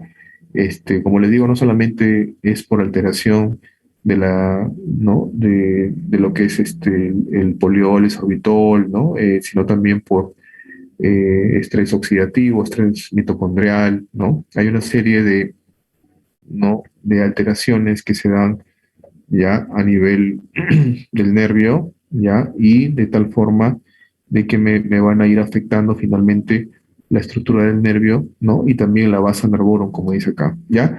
Eh, Eso también para complementar, ¿no? Que en un cuadro de neuropatía diabética, ¿no? No solamente podría haber un daño axonal, ¿no? Como vemos acá, ¿ya? Degeneración axonal, sino también podría haber un cuadro de desmineralización, ¿ya? ¿Ya? Y también puede haber un cuadro de isquemia, ¿no? A nivel de la base nervorum, ¿ya? Y bueno, vemos acá eh, que si ya hay una afectación axonal, la recuperación eh, es más lenta y también estos dolores intensos neuropáticos a predominio nocturno que tienen los pacientes, ¿no? Con neuropatía diabética, eh, se relacionan pues con este daño, ¿no? Este daño a nivel ¿no? De lo que es no solamente la vaina de mielina, sino también del axón, ¿ya? Este, Todo este daño se va a manifestar clínicamente con dolor que es lo que más nos refieren los pacientes, ¿no? ¿Ya? Un dolor muy intenso, con lo cual nosotros llega el paciente, ¿no? ¿No? En algún momento les llega un paciente diabético de larga data que lleva un tratamiento irregular, ¿no? Con mucho dolor, ¿ya? De alteraciones sensitivas, ¿no? Parestesias, disestesias, calambres, nocturnos sobre todo, ¿no? Entonces ahí se tiene que enviar al paciente, ¿no? Al laboratorio de neurofisiología para que se le hagan los estudios ¿no? Que hemos conversado, ¿no? De la electromiografía para confirmar, ¿ya? El diagnóstico. Esta es la forma más frecuente, la había mencionado, la distal simétrica, ¿ya? Eh, Tiene un patrón en guante y calcetín, ¿ya? Quiere decir que inicialmente la afectación empieza a nivel, ¿no? De los pies, ¿no? Una afectación sensitiva y también podría haber una hipoestesia, ¿no? Y finalmente, ¿no? Esto va ascendiendo y también podría afectar, ¿no? ¿No? Las manos, ¿no? ¿Ya? Vemos acá, ¿no? Esta es la distribución del patrón más frecuente, ¿no? Distal simétrico, ¿ya? ¿Ven? En guante y calcetín, ¿ya? Aquí me había confundido, esta es una radiculopatía, ¿ya? Eh, radiculoplexopatía, ¿no? El plexo lombosacro. Esta es la distribución, ¿no? De la forma mononeuropatía, ¿ya? Mononeuropatía, como ven acá, afectación solamente de un solo nervio, ¿no? En este caso, por ejemplo, este es el cubital y esta es la afectación del nervio mediano, ¿no? Y la otra, la distribución autonómica. Eh, bueno, acá, como había mencionado, los síntomas que van a predominar son los sensitivos, ¿no? El paciente nos dice, ¿no? Es un dolor tipo ardor, ¿no? Como que quemante. Unos dicen, ¿no? Como que quema y luego sienten como hincadas, ¿no? Pero también, ¿no? Se presenta ya eh, la hiperestesia y la alodinia, ¿ya? La hiperalgesia, hiperestesia y alodinia, o sea, sin ningún estímulo nociceptivo, ¿no? Solamente que, por ejemplo, le roce la sábana en miembros inferiores, el paciente ya va a estar con mucho dolor. Bueno, acá peor un poco, disculpen. Esto generalmente se da por las noches, ya característicamente el dolor neuropático generalmente es por las noches, ¿ya? Ahora, un poco para hablar sobre el tratamiento, ¿ya? Eh, a ver, si ya confirmamos que estamos sospechando, ¿no? Estamos confirmando clínicamente que es un paciente diabético que nos está haciendo la forma distal simétrica, que es la más frecuente, ¿ya?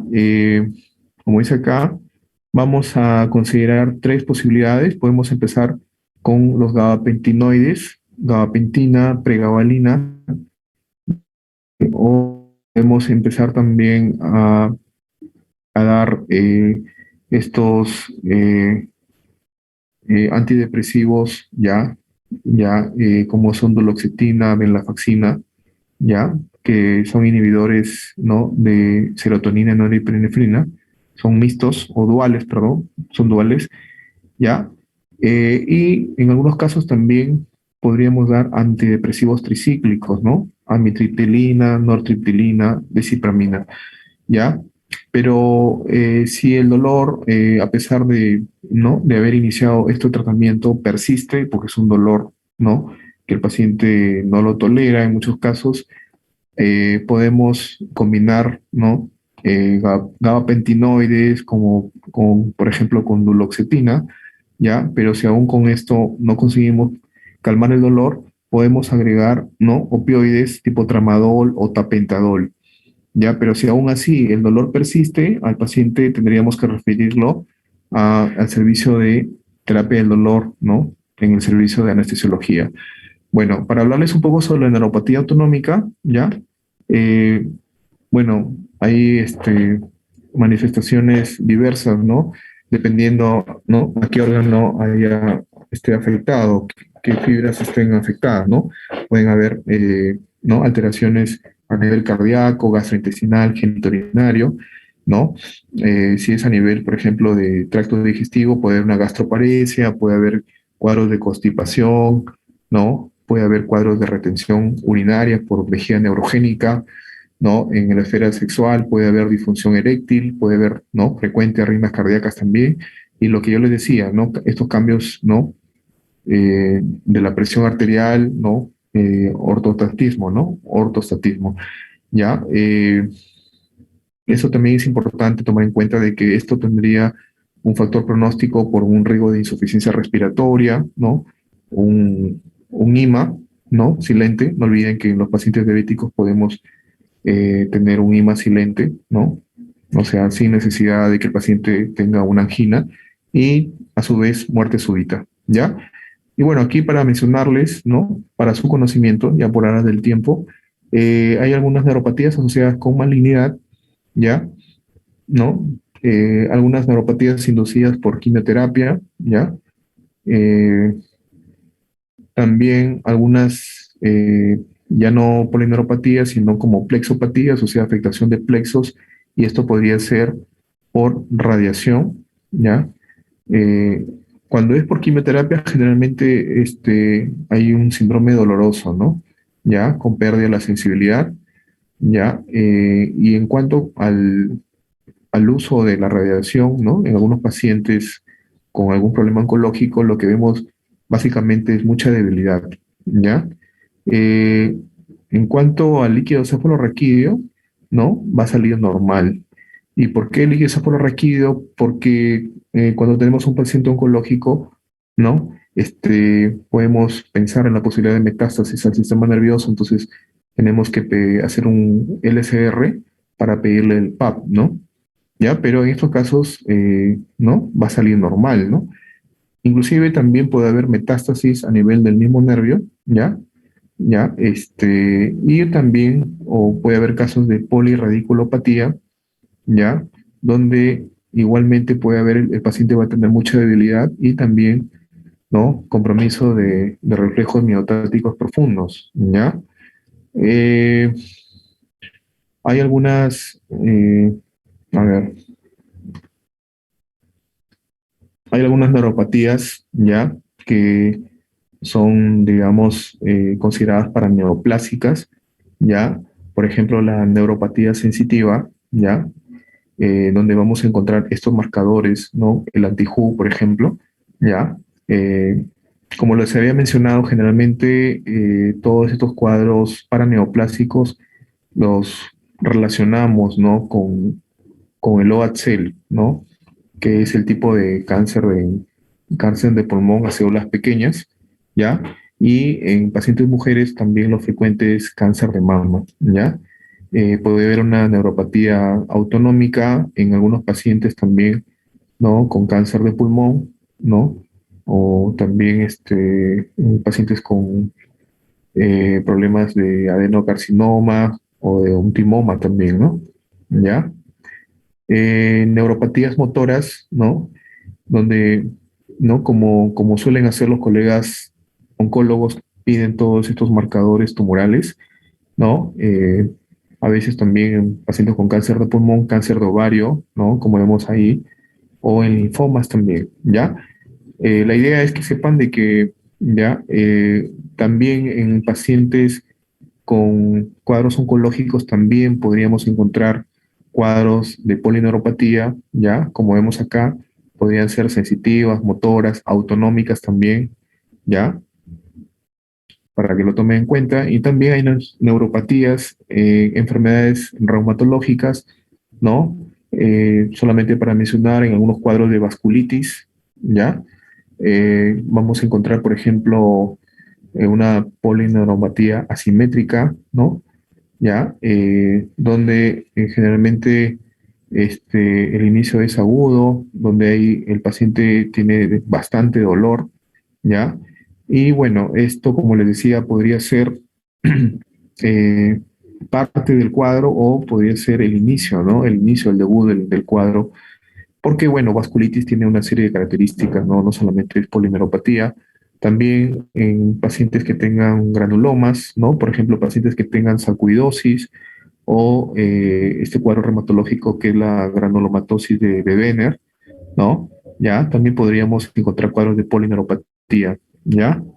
Eh, y bueno, también eh, en otros cuadros que tienen, eh, digamos, una relación indirecta, ya podríamos encontrar a ver, digamos, estos cuadros de vasculitis, granulomas tienen una relación directa, ¿no? Pero hay algunos que no tienen una relación directa con enfermedades reumatológicas que podrían ser de etiología desconocida, ¿ya? También podremos encontrar, ¿no? Diferentes variantes de neuropatías, ¿no? Si estamos sospechando de que son cuadros inmunomediados, también podríamos pensar en CIDP, ¿ya? O en una neuropatía asociada a gamapatía monoclonal, ¿ya? Y si estamos sospechando que no tienen, ¿no? Directamente una relación con enfermedades reumatológicas, ¿no? Y sobre todo si tienen historia familiar, ¿no? Podríamos pensar en, ¿no? En una neuropatía hereditaria como Charcot-Marie-Tooth, ¿ya? Obviamente, como dice acá, vamos a encontrar pues ya las deformaciones, ¿no? Que ya hemos hablado, ¿no? Es la escoliosis, el pie cabo, los dedos en martillo, etcétera, ¿no? Y bueno, ya para ir terminando, las neuropatías asociadas a infecciones, ya, como ven acá, ¿no? Un paciente podría, con HIV, podría presentar, ¿no? Como parte del cuadro, una neuropatía, en este caso autonómica, ¿ya? En algunos casos también la reactivación del virus varicela zoster, ¿no? Cuando se reactivan, salen del ganglio, ¿no? El ganglio posterior y se reactiva la infección, podría causarme una neuropatía craneal, ¿ya? Una neuropatía craneal, ¿ya? También hay algunos cuadros de enfermedad de Lyme, de difteria, que me podrían causar diferentes tipos de neuropatías. También los cuadros de lepra, como ya habíamos mencionado, ¿ya? Hay algunos virus como el citomegalovirus, ¿no? Que me podría causar un cuadro de radiculopatía, el cuadro de herpes simples, ¿no? Tipo uno tipo 2, ¿no? También, ¿no? Porque estos virus herpes, ¿no? ¿No? Son neurotrópicos, ¿ya? Eh, Y bueno, si es un cuadro de poliomielitis, podría ser una neuropatía motora, ¿no? Ya, y que puede quedar como secuela también. Y ya para terminar, esta es la última lámina, solamente ya para recordarles las diferentes etiologías de las polineuropatías, ya, por ejemplo, de índole metabólica, ¿no? La diabetes, que es la más frecuente, pero no es la única, ¿no? Pacientes con trastornos, ¿no? De hormonas tiroideas, ¿no? Podrían, ¿no? Hacerme cuadros de polineuropatía, ¿no? No solamente el hipotiroidismo, sino también el hipertiroidismo. Los pacientes con acromegalia también me pueden hacer mononeuropatías por compresión, ¿ya? También, como hemos hablado, la neuropatía urémica. eh, si la etiología es por paraproteinemias, ¿no? Podemos encontrar acá, como había mencionado, el mieloma múltiple, la macroglobulinemia de Wallenstrom, ¿no? Eh, También algunos casos de amiloidosis, ¿ya? Entonces, todos estos pacientes se les tiene que hacer unos estudios, ¿no? De electroforesis para buscar, ¿no? Las inmunoglobulinas implicadas. Ya, cuando la patogenia es inmunomediada, ¿no? En el Guillain-Barré, no olvide, Guillain-Barré que tiene eh, ese mecanismo de, ¿no? De afectación cruzada, de acuerdo a cuando entra algún microorganismo, como por ejemplo Campylobacter, y me va a afectar a veces solamente la mielina, y sería un patrón desmielinizante, pero también, como vemos acá en nuestro medio, que también podría ser, ¿no? Eh, Axonal, ¿ya? Lo que hemos hablado, el CIDP, ¿ya? Infecciosas, lo que acabamos de ver, ¿ya? Virus herpes zóster, ¿ya? Cuadros de lepra también, VIH, ¿ya? Podrían causar cuadros de polineuropatías paraneoplásicas a la cabeza, el OHCL, o sea, el cáncer de pulmón de células pequeñas o en avena, el cáncer de mama, cáncer de ovario en mujeres, ¿ya? Eh, Tóxicas, los fármacos que hemos conversado, algunos fármacos podrían causar también neuropatías, ¿no? Antibióticos como el metronidazol, algunos ¿no? Tratamiento anti-TB, etambutol, ¿ya? Podría causar cuadros de neuropatía. Inclusive el tratamiento también para estos tratamientos antirretrovirales también podrían causar, ¿ya? Alteraciones de nervios frecuentes y no solamente por toxicidad directa del alcohol, sino también porque estos pacientes generalmente tienen cuadros de malnutrición, de mala absorción también, ¿ya? Y bueno, en general también hay algunos quimioterápicos, ¿no? Como los compuestos de platino, ¿no? Que también me podrían causar problemas de polineuropatías por déficit, como lo vimos al inicio, ¿no? Nutricionales, ¿no? La hipovitaminosis B12, que no solamente es cuadros de nervio periférico, sino deterioro cognitivo, alteraciones de memoria, el déficit de vitamina B1, que también lo puede tener un paciente alcohólico, ¿no? Ya, la tiamina, déficit de tiamina, y las hereditarias, ¿no? A la cabeza, Charcot-Marie-Tooth, no olvide, ¿ya? Ya que lo tienen que tener en cuenta, ¿ya? Bueno, bueno, eso ha sido todo. Si tuvieran alguna pregunta, muchachos,